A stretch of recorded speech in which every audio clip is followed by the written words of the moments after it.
Bakit kinakailangan po na pigilan siya at some point on the things that he might be able to shed light to this committee? Ano ngayon kung halimbawa tamaan yung mga ibang tao, gusto niyang ihayag ang buong katotohanan. Pero dahil ba he is a potential applicant to witness protection program, may influensyahan, malilimitahan ang kanyang exposure dito. Ito po yung hindi ko maintindihan, Mr. Chair. Why is the Department of Justice at some point is interfering in the proceedings of this committee?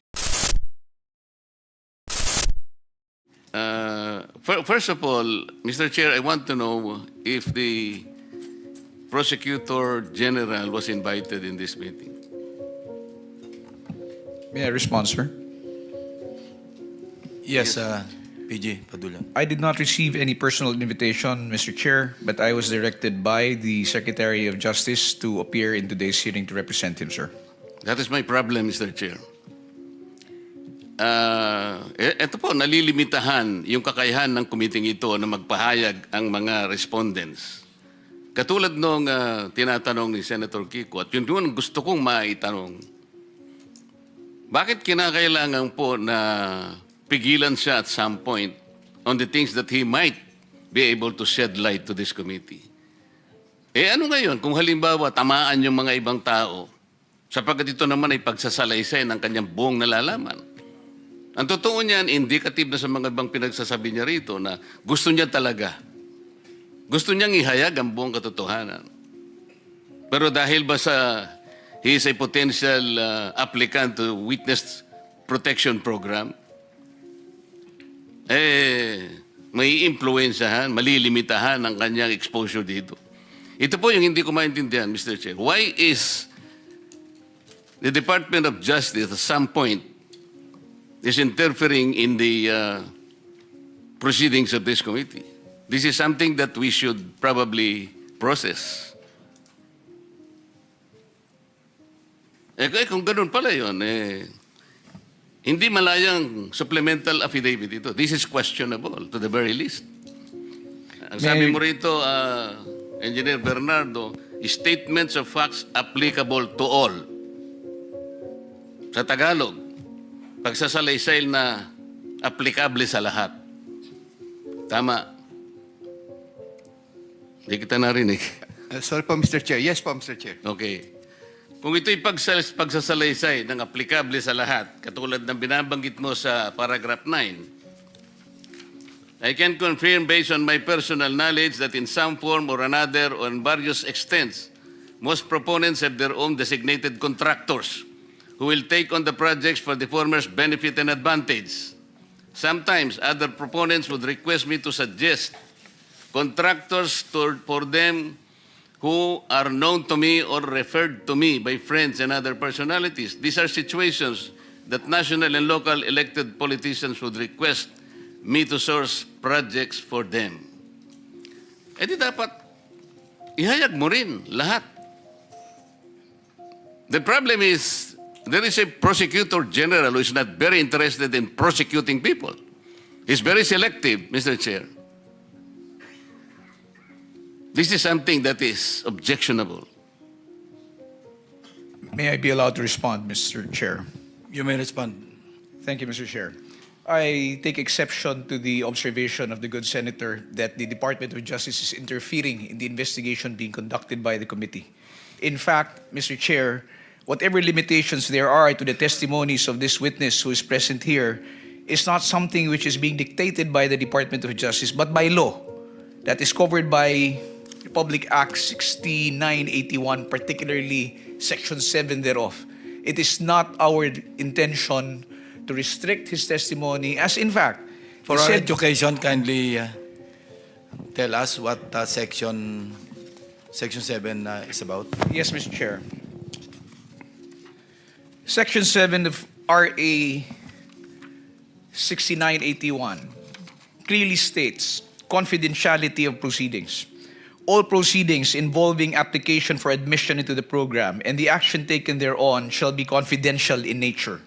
No information or documents or given or submitted in support thereof shall be released except upon written order of the department and of the proper court. any person who violates the confidentiality of said proceedings shall upon conviction be punished with imprisonment of not less than 1 year, but not more than 6 years, and deprivation of the right to hold a public office or employment for a period of 5 years. How can that provision apply? Yes, Mr. Chair, we believe it will apply. How can it apply? Tinatanong lang ni Sec Kiko, ni Senator Kiko, tinatanong lang namin, magkano ba lahat? How does provision apply? Mr. Chair, any matter pertaining to the... No. I'm not talking about any matter. Senator Kiko and myself is only trying to extrapolate gaano ba kalawak, the magnitude of this whole thing, para magkaroon lang kami ng mental picture about this. To explain that, Mr. Chair, if I How may be can allowed. that provision apply? Why would you limit the witness from telling at least an idea of how much it is? Mr. Chair, in the earlier proceedings, the question asked by Senator Pangilinan was already addressed by this representation when we said that the witness may openly give a mathematical computation of what is based in the affidavit. There was no restriction given by the Department of Justice. I think that is on record, Mr. Chair. Okay, why are you intervening? Of the provisions of the law on confidentiality, sir. That is why it was referred to us.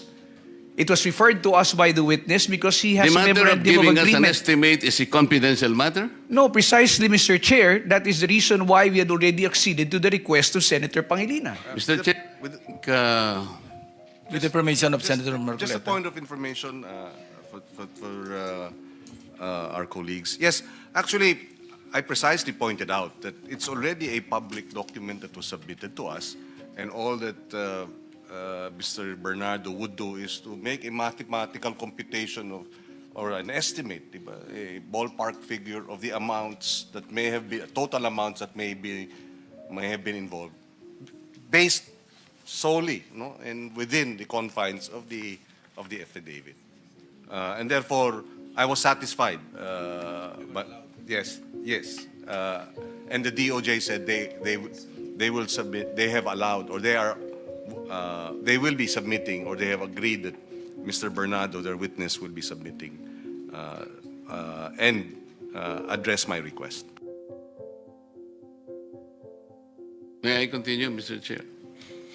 Mr. Chair, I'm surprised that an applicant to be processed under the WPP has the effect of limiting his testimony before this committee. This is a different matter altogether.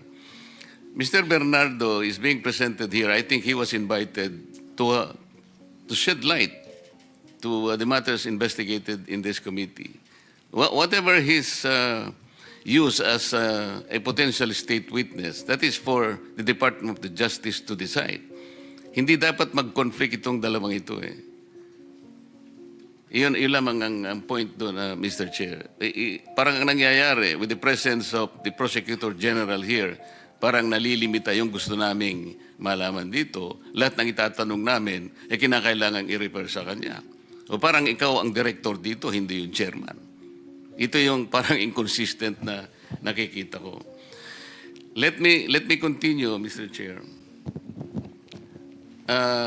Engineer Bernardo, hindi lamang ikaw, kundi kahit na si Engineer Alcantara or even Bryce Hernandez and others, palaging binabanggit ang pangalan ni Saldico. Pati yung halaga ng pera, pati mga litrato ng pera na ito ibibigay kay Saldico, ito yung para kay Saldico. And for that matter, even the last witness presented before we adjourned, Orly Gutesa, connected also Saldico. Talagang maraming nagsasabi na talagay siya yung nasa center nito. And Gutesa did more. He connected the dots between Saldico and Martin Romualdez. Ang kinalulungkot ko dito, General Bernardo, napakatipid nung pagkakalahad mo ng salaysay tungkol kay Saldico. Samantalang kay Engineer Alcantara, magkano na yun? 5 billion ang projects. At tinanong ka pa nga ni Engineer Bernardo, mahusay bang kausap si Engineer Alcantara? Mahusay naman po. Ang sabi ng chairman, tinanong ka, ano ibig sabihin ng mahusay kang kausap? Madali ka at saka honest kang mag-deliver ng... Yun, di ba ganun? Yes, Your Honor po. Ayun nga po, bakit sa ganung exposure ni Saldico sa lahat ng transaction na pinag-uusapan natin dito, bakit wala ka man lang ng pensyon na konting detalye, Engineer Bernardo? Mr. Chair, binanggit ko na po nung umpisa na wala po akong personal knowledge sa transaksyon nila. Sa totoo lamang po, sila po ang kausap ni Saldico. Hindi po ako tungkol sa proyekto. Wala po kaming pinag-usapan ni Saldico except for some projects po na pinapalo up lang nila for implementation. Pero yung ang sasabihin niyo po ay tungkol po sa mga porsyento or whatever, sila po ang nag-uusap doon. Hindi po ako, Mr. Chair. Nagre-report naman sa iyo si Engineer Alcantara, hindi ba? Nabanggit po niya, minsan nagdi-deliver siya, ganun, pero hindi po yung detalyado. I even don't know the projects that were being downloaded to by Saldico. We'll give you additional 2 minutes, Senator Marcoleta, because your time is up. But Wala na ba? we'll give you additional 2 minutes. Go ahead to pursue your point. Salamat, Mr. Chair. Okay lang.